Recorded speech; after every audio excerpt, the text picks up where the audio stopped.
taraftan zor bir yalqış jiberildi. Kızganışa karşı biz cemaatçilikni uyushtiruv ishlarini oxiriga yetkirmadik. Ishni topshirdik davlat organlariga. Bugun ochiq Moskvada olib borilgan siyosat sababli davlat organlari ishga yaramaylar. Shunga ko'ra agarda biz o'zimizni qutqarib qolib olamiz ekan, bizga uyushtirgan kerak jamoatchilik bo'lib. Ya'ni millatni yonidan formalashtirishga kerak.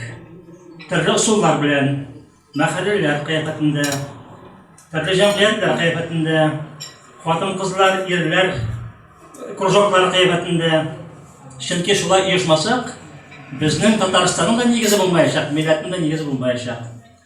Bu bir g'oyat qatlovli ish. Mana Shitda ko'paygan misaga aytaman. Shitdagi tatarlarning endi 40% tatarcha biladi. 60% tilsiz. Bizga da shunday ham kelib yetadi. Shunga ko'ra agarda biz oyoq tirab qarshi turmasa, bunda bu siyosatga tezdan bizda da shunday vaziyat bo'lacak. Yashilmay aytaman sizga, Tatar millati o'stirish strategiyasi ustida ishlaganda eng og'ir masala til masalasi edi. Ham onun shishirasi yo'q. Bunga g'olimlar bir joyda taqdim qilmadilar. Mentemir Shaymiyev taqdim etgan 4 ya 5 gimnaziya bu masalani shishmaydi. Shunga ko'ra boshqa yo'llar izlashga kerak bo'lacak. Ham birinchi sharoitda belgili oilalar ham shunday birlashmalar ishida tilni saqlashga kerak bo'lacak. Bu o'zimizdan turadi.